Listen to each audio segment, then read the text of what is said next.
విశేషంగా మన తల్లి సంఘమునకు ఇవ్వబడినటువంటి వాగ్దానమును మనము 31వ తారీఖు ముగించి మొదటి తారీఖును మనం గమనించిన యెషయా గ్రంథం 48:17వ వచనం మరొకసారిగా మనం చదువుకుందాం.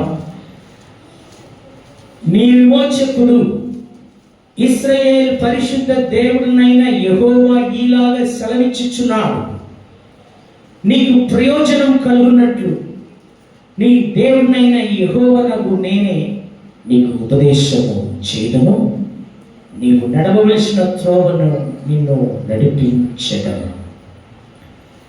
మొదటి తారీఖున మనం ధ్యానించినటువంటి కార్యం ఏంటంటే, మన యెహోవా దేవుడు మన విమోచకుడుగా ఉన్నాడు. హల్లెలూయా.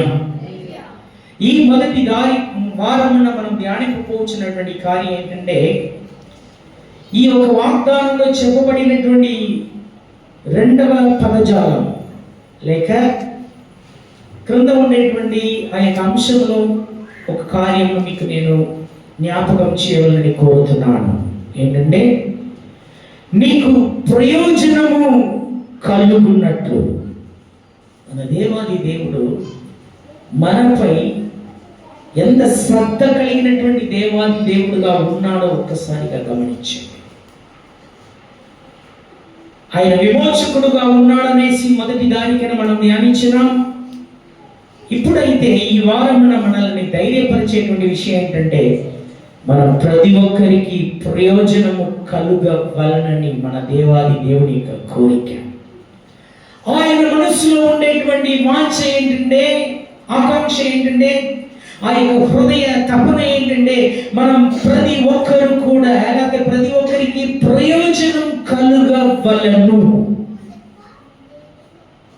సహజంగా గమనించినట్లయితే ప్రతి ఇంటిలో తీసుకోండి, ప్రతి ఇంటి మీద ఉండేటువంటి ఆ సబ్జాలో తీసుకోండి, ఉండేటువంటి అన్ని వస్తువులు ప్రయోజనంగా ఉన్నదా?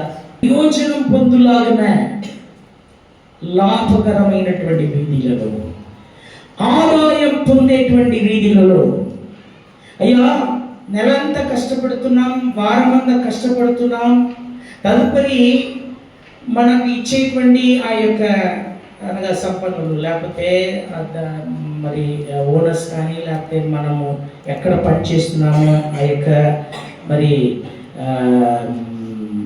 వ్యక్తులు కానీ వారి ఎదురు నుండి మనము దానికి తగినటువంటి కష్టార్జితం మనం పొందగలనని కోరుతుంటాం. అదేనండి మనకు ప్రయోజనకరమైనటువంటి కార్యం. అయితే విశేషంగా దేవుని బిడ్డలకు ఏమిటి ప్రయోజనం అనేది ఒక్కసారిగా దయచేసి గమనించండి. మొట్టమొదట నేను మీ ముందర పెట్టవలసినటువంటి కార్యం ఏంటంటే, మనం ఏమిని పొంది ఉన్నాం, దేవుని ఎదురు నుండి ఎటువంటి ప్రయోజనమైనటువంటి కార్యములు పొంది ఉన్నాం. మనమందరం కూడా ఒకసారిగా 1 తిమోతికి రాసినటువంటి పత్రిక 4వ అధ్యాయంలో దయచేసి అందరూ కూడా గమనించండి. దేవుని యొక్క వాక్యం మనకు చాలా ప్రాముఖ్యమైనటువంటి విషయం. ఎందుకంటే ఒక తల్లికి ఒక పసి పాప జన్మించినట్లయితే ఆ పాపకు మీరు పాలు ఇవ్వడానికి ఎంత ప్రయాసపడతారో దయచేసి గమనించండి.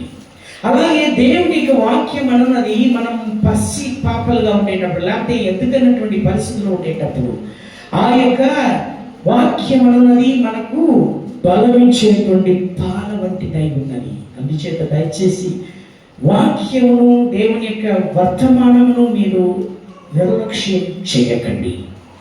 ఇక్కడ 1 తిమోతికి 4:8వ వచనం చదువుకుందాం. అందరూ బైబిల్ కలిగిన వారు. శరీర సంబంధమైన ప్రయత్నం, అక్కడ సాధకమని ఉన్నది. ఎందుకంటే తమిళం నుంచి నేను అలాగే ట్రాన్స్లేట్ చేసి నేను ఇక్కడ వాక్యంలో చదువుకున్నాను, గమనించండి.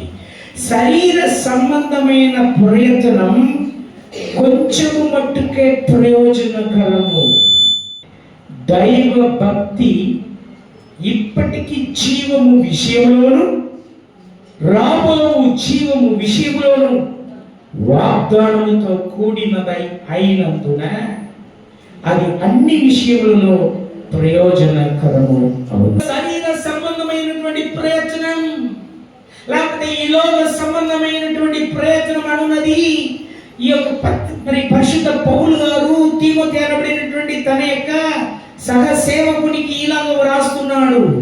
శరీర సంబంధమైనటువంటి సాధకము లేకపోతే ప్రయత్నము లేకపోతే ప్రయాసము కొంచెము మట్టుకే ప్రయోజనం లేదని చెప్పడం లేదు.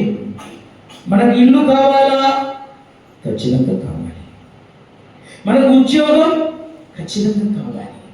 మనకు పనులు ఖచ్చితంగా కావాలి. లోక సంబంధమైనటువంటి ఏ ప్రయత్నమైనా ఏ ప్రయాసమైనా కొంచెము మట్టుకే.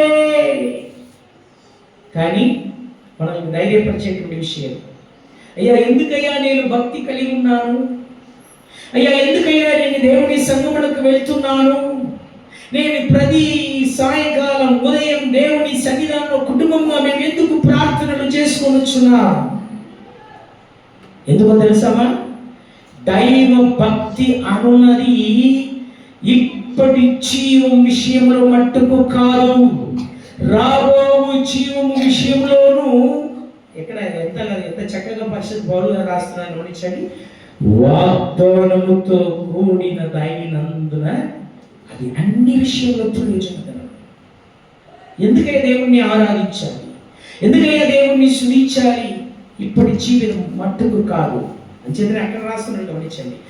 ఇప్పటి జీవము విషయంలోనూ అనగా ఇప్పటి జీవంలో విషయంలో అది ప్రయోజనకరంగా ఉండకపోదని చెప్పట్లేదు. ఎందుకంటే ప్రభు అయినటువంటి యేసుక్రీస్తు అన్నాడు, మొదట దేవుని యొక్క రాజ్యమును ఆయన నీతిని వెతుకుడి, అప్పుడు మీకు ఇవన్నీ అనుగ్రహింపబడను. దేన్ని మనము తిందాం, దేన్ని మనము త్రాగుదాం, ఏమిటి ధరించుకుందాం అనేసి మీరు చింతిస్తున్నారో ఏమో, అవసరమే. కానీ మీరు చేయవలసినటువంటి కార్యం ఏంటంటే మొదట దేవుని రాజ్యం. దేవుని రాజ్యం అంటే పరలోకం గురించి కాదమ్మా. హలో, దేవుని రాజ్యం అంటే ఏంటో తెలుసమ్మా? దేవుని యొక్క బిడ్డలుగా మనము సమకూడేటువంటి ఈ యొక్క సంఘమే దేవుని రాజ్యం. కావున మొదట దేవుని యొక్క రాజ్యమును ఆయన యొక్క నీతిని వెతుకుడు అంటే సంఘముగా సమకూడేటువంటి విషయమును మీరు వెతకాలి. ఎందుకు సంఘములకు రావాలి? మన పిల్లలను సహజంగా నేను కోరుతుంటాను, పిల్లలు రండి రండి అనేసి. ఎందుకు మనము ఇక్కడ సమకూడాలి? ఈ లోక జీవం మట్టుకు కాదు, ఈ లోక జీవంలోను అది చేతనే మొదటి దేవుని యొక్క రాజ్యమును ఆయన యొక్క నీతిని వెతుకుడు, అప్పుడు మీకు ఇవన్నీ అనుగ్రహింపబడును. అయ్యా, దేవుని యొక్క రాజ్యమును వెతికిన ఎడల ఈ లోక సంబంధమైనటువంటి దేవుడు ఖచ్చితంగా అనుగ్రహిస్తాడు. ఎవరైనా చెప్పగలరా నేను పస్తున్నాననేసి? ఎవరైనా చెప్పగలరా నేను ఆకలితో నేను ఒక్క పూట అన్నం లేకుండా అలమడించిపోతున్నాననేసి? చెప్పజాలి. అయ్యా, అరచు కాకులకే ఆయన ఆహారం పెడుతున్నాడంటే నీవును నేను దేవుని యొక్క పిల్లలమై ఉంటున్నాము. చెడ్డవారే ఉండి మీ పిల్లలకు మంచిది ఇవ్వాలని మీరు తెలుసుకొని ఉండగా పరమ తండ్రి అయినటువంటి నేను నన్ను అడుగు వారికి మేలు చెయ్యరా అన్నాడు. కావున ప్రియమైనటువంటి దైవ సంఘం దయచేసి గమనించండి, నేను చెప్పవలసినటువంటి కార్యం దయచేసి గమనించండి. మీరందరూ కూడా 9వ వచనం ఒకసారిగా చూడండి. 4లో 9వ వచనం, ఈ వాక్యము నమ్మ తగినదియు పూర్ణ అంగీకారమునకు యోగ్యమై ఉన్నది. ఇప్పుడు చదువు వినబడినటువంటి ఈ వాక్యము పరిశుద్ధ పౌలు గారు ఇంకొక వచనంలో ఇదే పదజాలను వాడతారు. అందరూ కూడా గమనించండి. 15వ వచనం, 1లో 15. అందరూ కూడా గమనించండి. ఎందుకు మనము దేవుని సన్నిధానంలో రావాలి, ఎందుకు రక్షణను పొందాలి? ఇప్పుడు 1:15లో గమనించండి. పాపులను రక్షించుటకు క్రీస్తు యేసు లోకమునకు వచ్చేనను వాక్యము. గమనించారా? ఇప్పుడు శరీర ప్రయత్నము కొంచెము మట్టుకే ప్రయోజనకరము, కానీ దైవ భక్తి అన్నది ఇప్పుడు ఉన్న కాలంలోను రాబో కాలంలోను అది వాగ్దానంతో కూడినటువంటి ప్రయోజనమే ఉన్నది అనేసి అన్నాడు. తదుపరి దయచేసి గమనించండి. 9వ వచనంలో గమనిస్తున్నాము, ఈ వాక్యము నమ్మదగినదియు పూర్ణ అంగీకారమునకు యోగ్యమై ఉన్నది అనేసి. ఇదే పదజాలములను పరిశుద్ధ పౌలు గారు ఎక్కడ దాన్ని ఆయన అమర్చుతున్నాడు చూడండి.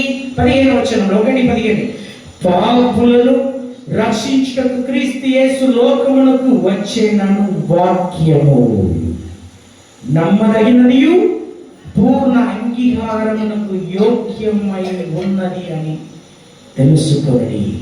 ఇప్పుడు ఆయన ఏమంటున్నాడు తెలుసా? అట్టి వారిలో నేను ప్రధానుడను. అయ్యా, పాపులను రక్షించుటకు నా ప్రభువైన యేసుక్రీస్తు లోకమునకు వచ్చాడు. దైవ భక్తి అంటే ఏమిటి? సంఘముగా సమకూడడం అంటే ఏమిటి? పాపములో నుండి మనం రక్షించినటువంటి యేసు ఉన్నాడు. అదే పాపం నుండి రక్షణ పొందడానికి ఈ యొక్క దైవ భక్తి అవసరం. పాపంలో నుండి రక్షణ పొందడానికి ఎందుకు రక్షణ పొందాలి? ఆ రక్షణ అన్నది ఈ లోకములో అయినను రాబోయేటువంటి లోకములో అయినను వాగ్దానముతో కూడినటువంటి ప్రయోజనం. ఎందుకు రక్షణ పొందాలి? విశేషంగా రక్షణ పొంది బాప్తిస్మము పొందాలి. పొందినటువంటి రక్షణ అందుచేత ఆయన ఏమంటున్నాడు? పాపులను రక్షించుటకు యేసు ఈ లోకమునకు వచ్చెను. ఎందుకంటే యేసుక్రీస్తు యొక్క తపనంతా ఏంటో తెలుసా? మారు మనసు పొందుడి, పరలోక రాజ్యం. ఆయన పరలోకం సమీపిస్తున్నదని చెప్పడం లేదు. మారు మనసు పొందుడి, పరలోక రాజ్యం. దేవుని రాజ్యం పరలోక రాజ్యం వేరు, పరలోకం వేరు. దేవుని రాజ్యం పరలోక రాజ్యం అంటే మీరు నేను సమకూడేటువంటి ఈ యొక్క సంఘం, క్రీస్తు నందు మనం పొందేటువంటి ఈ యొక్క రక్షణ ఆనందముతో కూడినటువంటి ఈ యొక్క ఐక్యతయే పరలోక రాజ్యం. క్లుప్తంగా చెప్పాలంటే అయితే గమనించండి, నా యేసయ్య అన్నాడు మారు మనసు పొందుడి, పరలోక రాజ్యం సమీపంగా ఉన్నది. ఎందుకంటే ప్రభువైనటువంటి యేసుక్రీస్తు జీవించినటువంటి కాలము అనున్నది ధర్మశాస్త్రపు కాలము. ధర్మశాస్త్రము కాలము కాగానే నా ప్రభువైనటువంటి యేసుక్రీస్తు వచ్చాడు. ఎందుకు వచ్చాడో తెలుసా? మరణించడానికి వచ్చాడు. ఆయన కాల్చినటువంటి రక్తం ద్వారా మనకు రక్షణ ఇవ్వడానికి వచ్చాడు. మీరు యేసుక్రీస్తు మరణించాడు, పాతి పెట్టబడ్డాడు, మూడవ దినమున పునరుద్ధరణై తిరిగి లేచినాడు, పరమునకు వెళ్ళినాడు.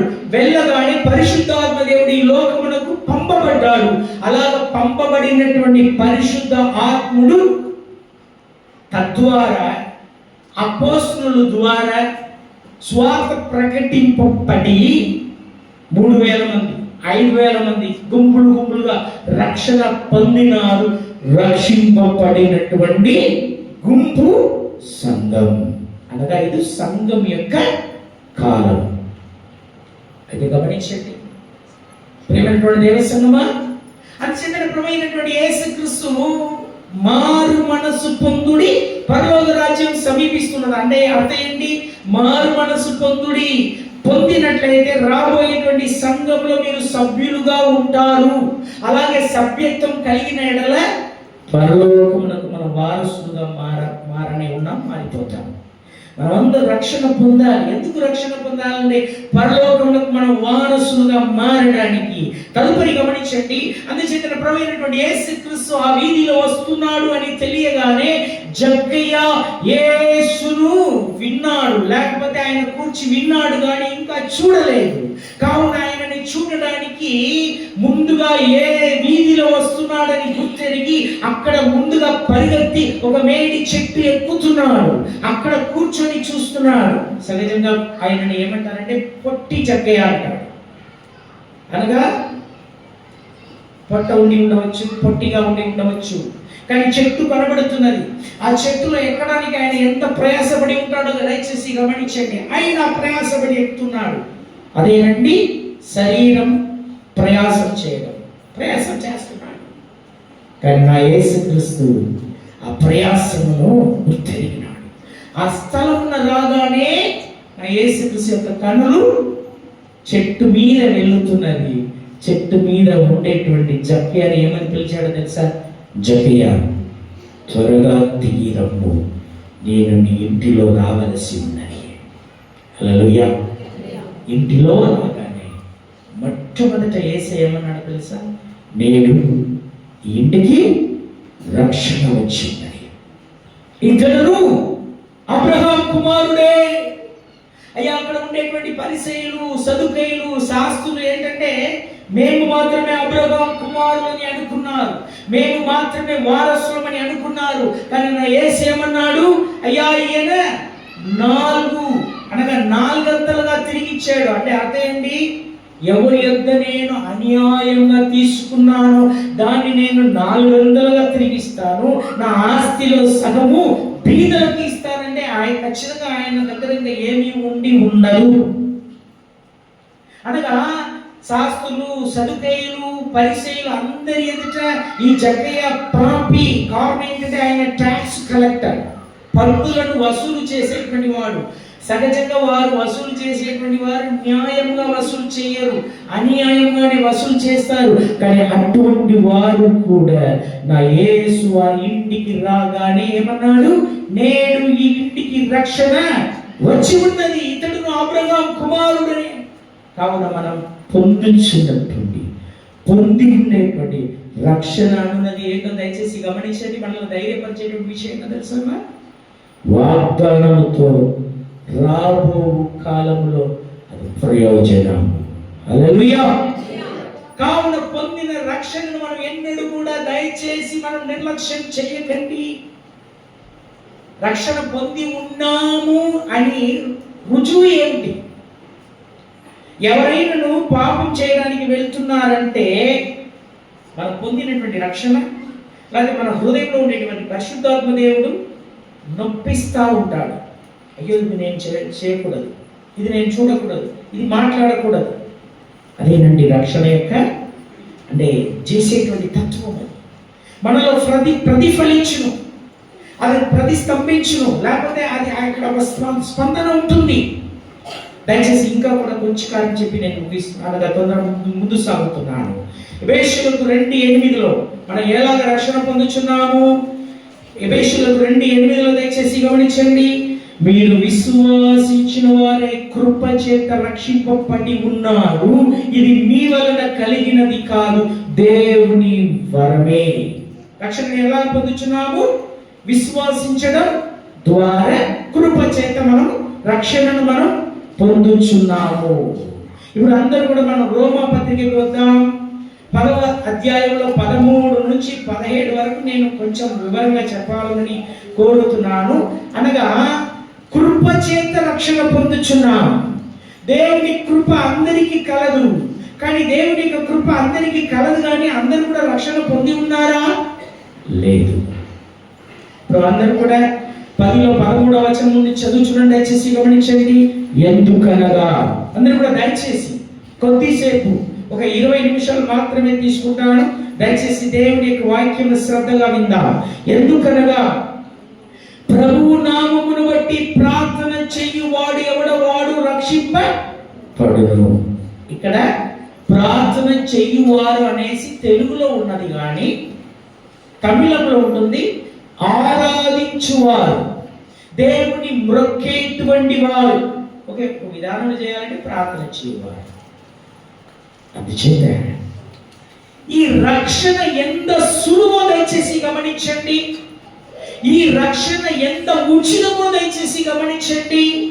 ఈ రక్షణను పొందడానికి ఎంతో మనం ప్రయాసపడనక్కర్లేదు. ఒకవేళ ఆపత్కాలంలో ఉండేటప్పుడు, చాలా మరణ అపాయంలో ఉండేటప్పుడు ఈవెన్ అతడు కూడా ప్రార్థన చేసినట్లయితే దేవుని యొక్క రక్షణ పొందును. ఎందుకంటే సిలువలో వేలాడేటువంటి దొంగ ఎప్పుడు ఆయన రక్షణ పొందినాడు? మరణ అవస్థలో ఉండేటప్పుడు, ఆఖరి క్షణములు నీవును నేను. కానీ ఇక్కడ పరిశుద్ధ పౌలు గారు ఏమంటున్నారంటే, వారు విశ్వాసింపని వానికి ఎట్లు ప్రార్థన చేదురు. అంటే ప్రార్థన చేస్తున్నారు, ఓకే, దేవుని విశ్వాసించకుండా వారు ఎలాగ ప్రార్థన చేస్తారు? వినని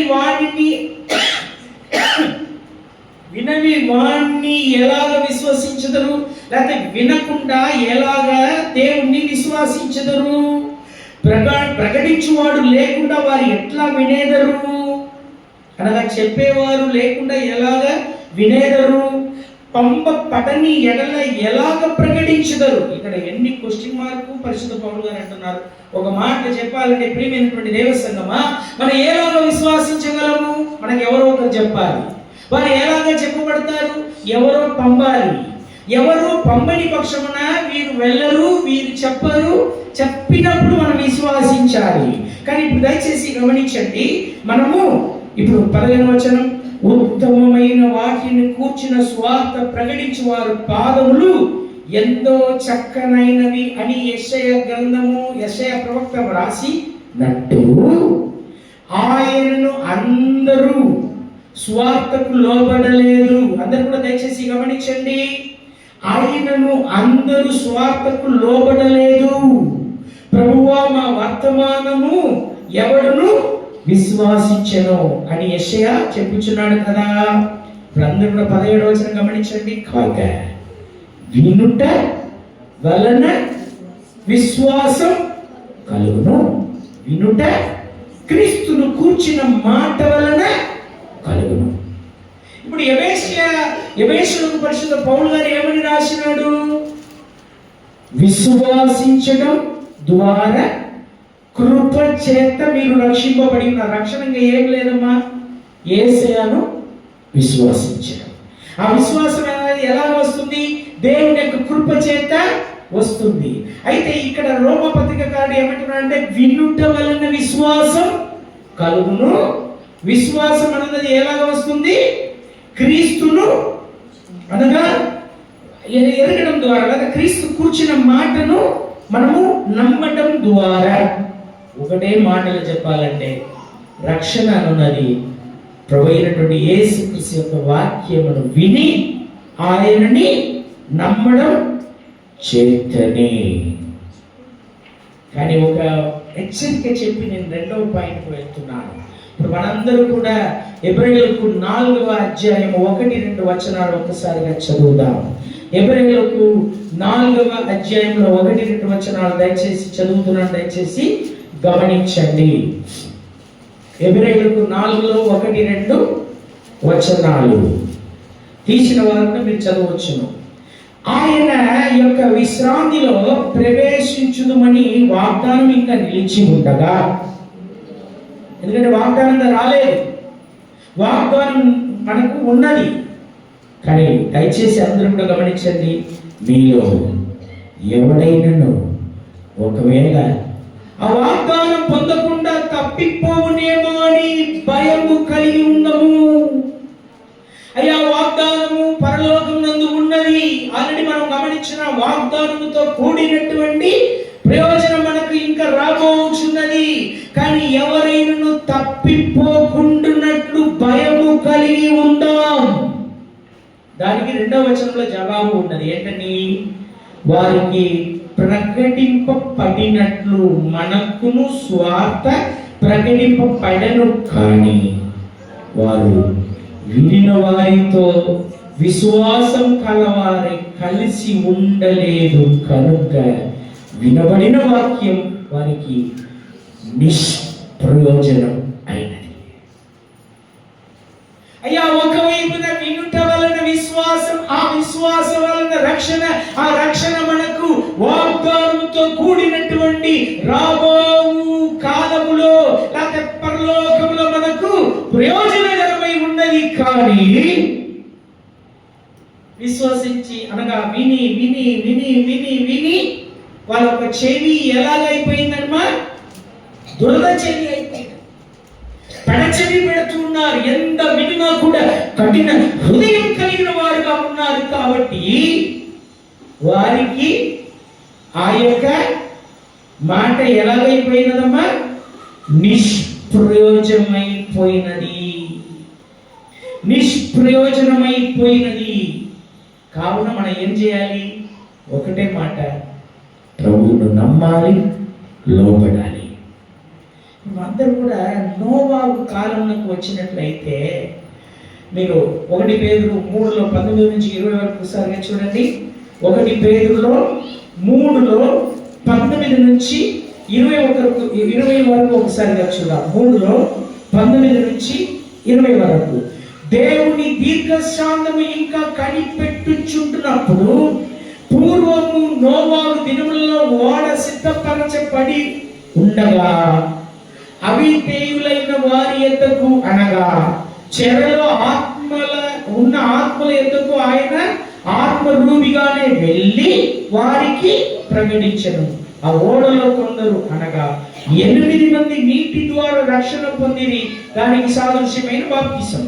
ఇప్పుడు గమనించండి, నా ప్రభు అయినటువంటి యేసుక్రీస్తు మృతి పొందినాడు. ఆయన సమాధి తోటలో పాతి పెట్టబడ్డాడు. కానీ ఆత్మ ఎక్కడికి వెళ్తుంది? తిన్నగా పాతాళంలోనికి వెళ్తున్నది.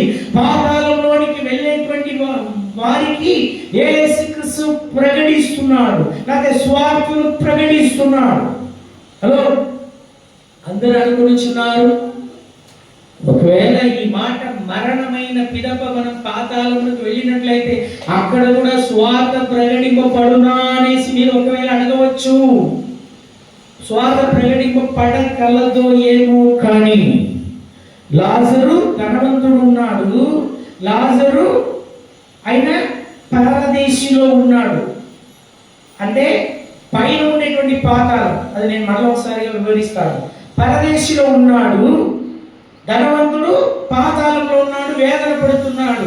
లాజరు సుఖపడుతున్నాడు. అప్పుడు ధనవంతుడు అడుగుతున్నాడు, అయ్యా చాలా బాధ వేస్తున్నది, నా నాలుకంతా ఎండిపోతున్నది, దయచేసి ఒక చుక్క నీళ్లు ఆ యొక్క లాజరు చేతిలో నుండి వ్రేళ్లను ముంచి నా నాలుకను తడుపుకొని అడిగేటప్పుడు అబ్రహం ఏమన్నాడు?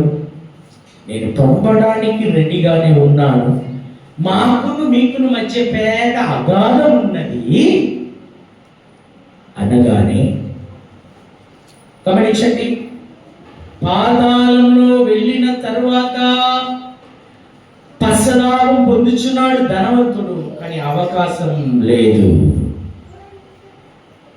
అయితే నోవాహు దినములలో లోబడకుండా ఉండినటువంటి వారిని దేవాది దేవుడు పాతాళంలో ఇప్పుడు బందీలో పెట్టాడు. నా యేసుక్రీస్తు అక్కడికి వెళ్ళాడు, అక్కడ కూడా వెళ్ళి ప్రకటిస్తున్నాడు. అది స్వార్థం కాదు. ఏమని ప్రకటించాడో తెలుసా?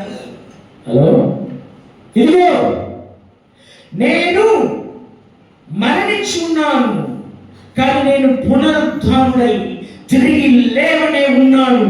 లేచి నాకు లోబడినటువంటి, నా రక్షణ పొందినటువంటి నా వారిని మరల తీసుకోవడానికి మరల రానే ఉన్నాను. ఇదే మీకు ప్రకటింపబడేటువంటి ప్రకటన.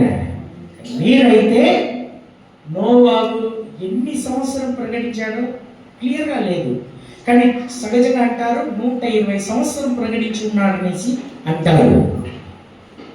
ఒక ఓడ చేయాలంటే దాని యొక్క సైజు ఎంతమా?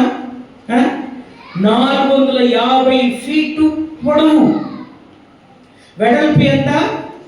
75 ఫీటు, ఎత్తు ఎంత? 45 ఫీటు. ఇది చెయ్యాలంటే ఎన్ని చెట్లు కావాలి? ఆ చెట్లు మాత్రం నోవా మాత్రం నరికి ఉంటాడా? నోవా కుమారులు మాత్రం నరికి ఉంటారా? లేదు. దాన్ని పని చేయడానికి ఎందరో పని వాళ్ళు వచ్చి ఉండాలి. వాళ్ళు అడుగుతారు, ఎందుకు సార్ ఇంత పెద్ద పొడవైనటువంటి పడవ కావాలి? అయ్యా ఎందుకు అని వారు అడిగినట్లయితే నోవాహు చెప్పి ఉంటాడు, ఇదిగో ఈ పడవను నాకు చేయమని దేవుడు ఆజ్ఞాపించాడు, కావున జలప్రలయం రానే ఉన్నది, వర్షం రానే ఉన్నది. వాళ్ళకు వర్షం అంటే నిజంగానే తెలియదు, ఎందుకంటే అప్పుడు వర్షం లేదు. కావున ఆ పడవను చేయడానికి చెట్లు కోసేటువంటి వారు, చెట్లు నరికేవారు ఉంటారు, చెట్లు కోసేటువంటి వారు ఉంటారు, దాన్ని దూగడ పట్టేటువంటి వారు ఉంటారు, దాన్ని జలపరిచి వారు ఉంటారు. దాన్ని ఓడగా చేయడానికి ఎంతమంది పనులు చేసుకుంటారో తెలియదు. దానికి కీలు కావాలి, అంటే పేస్ట్, అంటే ఫెవికాల్ లాగా ఆ దినాల్లో కీలు ఉండేనమాట. దాన్ని ఎంతమంది పోగు చేసి ఉంటారు. అలాగే ఎన్ని మేకులు, అక్కడ మేకులు ఖచ్చితంగా ఉండేవాళ్ళు, ఎందుకంటే మొత్తం కీళ్ళతోనే అది చేసి ఉన్నట్లు, లేకపోతే మేకు కూడా ఉండేవాళ్ళు నాకు తెలియదు. కానీ నా ప్రియమంతా వస్తుందమ్మా, ఎంతమంది పని చేసినారు? అందరికీ నోవా ప్రకటిస్తూ ఉన్నాడు, దయచేసి ఈ ఓడలో మీరు ఎక్కాలి. ఈ ఓడ అన్నది మన కోసమే, మనకు ప్రయోజనం కలగడానికే. కావున ఈ దినాల్లో కూడా యేసుక్రీస్తు ప్రకటింపబడుతూ ఉన్నాడు. ఎందుకయ్యా ఈ సంఘం ఇక్కడ, ఈ సంఘం అనున్నది ప్రభువైనటువంటి యేసుక్రీస్తు రాక దినంలో ఎత్తబడడానికి ఒక ఓడగా ఇక్కడ ఉంచబడి ఉన్నది. కాబట్టి దీనిలో రండి రండి రండి అని పిలువబడుతూ ఉన్నారు. అయ్యా రోడ్లో మనకు పైన అయితే షెకినా చర్చ్ అనేసి ఉన్నది, దాన్ని చూసేవారు కలరు. వేరే మతస్థులను ఏమని అనుకుంటారంటే ఇక్కడ క్రైస్తవం కోసం, క్రైస్తవులు సమకూడడానికి ఈ యొక్క సంఘం అని అనుకుంటారు. కానీ ఈ సంఘం ఎవరి కోసమమ్మా? రాబోయేటువంటి అగ్ని గుండంలో నుంచి తప్పింపబడడానికి యేసుక్రీస్తు నియమించినటువంటి సంఘం. ఇప్పుడు అందరూ కూడా దయచేసి గమనించండి. లోబడకుండా వెళ్ళిన వారు ఏమైపోయినారు? ఆఖరిగా వర్షం పడుతున్నది, అందరికీ సంతోషం. పడతా ఉన్నది, కొంచెం నీళ్లు పెరుగుతా ఉన్నది. నిజంగా అనుకుంటున్నాను, ఈత అంటే ఖచ్చితంగా వారికి తెలియకపోయి ఉండవచ్చు. ఒకవేళ తెలిసినా కూడా ఆనందించి ఉండవచ్చు, వాళ్ళు హాయిగా ఉండి ఉండవచ్చు. కానీ ఒక అంతవరకే, మెడ వరకే, లేకపోతే ఈ యొక్క రొమ్ము వరకే నీళ్ళు వచ్చి అందులో సంతోషించడం. ఎన్నో వేళ్ళు ఫీట్లు ఎదిగినటువంటి నీళ్లు జలప్రయాణం అందరూ కొట్టుకోబడ్డారు. విశ్వసించినటువంటి 8 మాత్రం లోపలికి వచ్చారు. కావున నా ప్రియమైనటువంటి దేవ సంగమా, మనం పొంది ఉండేటువంటి రక్షణ మనకు ప్రయోజనం. హల్లెలూయా, హల్లెలూయా. రెండవ పాయింట్కి దయచేసి వెళ్దాం. 2 తిమోతికి రాసినటువంటి పత్రిక 3వ అధ్యాయంలో 16-17 వచనం. 2 తిమోతికి రాసినటువంటి పత్రిక 3లో 16-17 వచనం ఒకసారి దయచేసి గమనించండి. దైవజనుడు సన్ముఖుడై ప్రతి కార్యమునకు పూర్ణముగా సిద్ధపడి ఉంటున్నట్లు దైవ ఆవేశం వలన కలిగిన ప్రతి లేఖనము ఉపదేశించుటకును, ఖండించుటకును, తప్పు దిద్దుటకును, నీతి యందు శిక్ష చేయుటకును ప్రయోజనకరమై ఉన్నది. హల్లెలూయా, హల్లెలూయా. ముందుగా ప్రభువైనటువంటి యేసుక్రీస్తు ఇచ్చినటువంటి రక్షణ మనకు ప్రయోజనం. రెండవదిగా మన చేతిలో ఉండేటువంటి బైబిల్ గ్రంథం, ఈ బైబిల్ గ్రంథం నందు వ్రాయబడినటువంటి ప్రతి వాక్యం మనకు ప్రయోజనకరమై ఉన్నది. ఈ మాట వ్రాయిసి మనకు ఎందుకు ఇచ్చాడు? గమనించండి. ఉపదేశం చేస్తున్నది, ఖండిస్తున్నది, తప్పును దిద్దుచున్నది, నీతి యందు శిక్షను చేస్తూ ఉన్నది. ఉపదేశం చాలా ప్రాముఖ్యమైనటువంటి విషయం. ఉపదేశమును కూర్చి మనం జాగ్రత్తగా ఉండాలి. ఇప్పుడు నాకు ఉండేటువంటి జస్ట్ 5 నిమిషాల్లో యోహాను రాసిన సువార్త 16లో 7వ వచనం ఒకసారిగా గమనిద్దాం. యోహాను సువార్త 16లో 7వ వచనం చదువుచున్న దయచేసి గమనించండి. అయితే నేను మీతో సత్యము చెప్పుచున్నాను, నేను వెళ్ళిపోవుట మీకు ప్రయోజనకరం. హల్లెలూయా, హల్లెలూయా.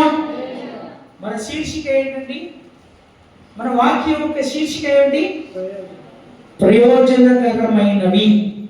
ముందుగా మనం పొందినటువంటి రక్షణ మనకు ప్రయోజనం. రెండవదిగా మన చేతిలో ఉండేటువంటి బైబిల్ గ్రంథం, దేవుని యొక్క వాక్యం మనకు ప్రయోజనకరం. మూడవదిగా ప్రభువైనటువంటి యేసుక్రీస్తు ఈ లోకం నుంచి వెళ్ళుట ప్రయోజనకరం. ఎందుకు ప్రయోజనకరం అంట? నేను వెళ్ళిన ఎడల ఆదరణకర్త మీ యొద్దకు, వెళ్ళని ఎడల ఆదరణకర్త మీ యొద్దకు రాడు. నేను వెళ్ళిన ఎడల ఆయనని మీ యొద్దకు పంపించెదను. ఆయన వచ్చి పాపమును కూర్చి, నీతిని కూర్చి, తీర్పును కూర్చి లోకమును ఒప్పుకొన చెయ్యను. అందుచేత నేను మీకు చెప్పిన రక్షణ ఎలాగ పొందడం, రక్షణ ఎలాగ పొంది ఉన్నామంటే పరిశుద్ధాత్మ దేవుడు మన హృదయంలో వస్తాడు. రక్షణ పొందగానే ఆయన రాగానే ఏం చేస్తాడు? ఏదైనా పాపం చేయాలని అనుకున్నట్లయితే మన చేతిలో ఉండేటువంటి మొబైల్ ఫోన్ ద్వారా ఏదైనా అసభ్యమైనటువంటి దృశ్యం వచ్చినట్లయితే మన హృదయంలో ఉండేటువంటి పరిశుద్ధాత్మ దేవుడు నొప్పిస్తాడు, ఒప్పుకొన చేస్తాడు.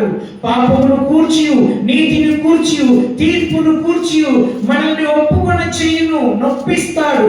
అదే కాన్సెన్స్ అంటారు, ఇన్నర్ కాన్సెన్స్ అనగా లోనే ఉండేటువంటి మనసాక్షి. దయచేసి గమనించండి. ఇప్పుడు తీతు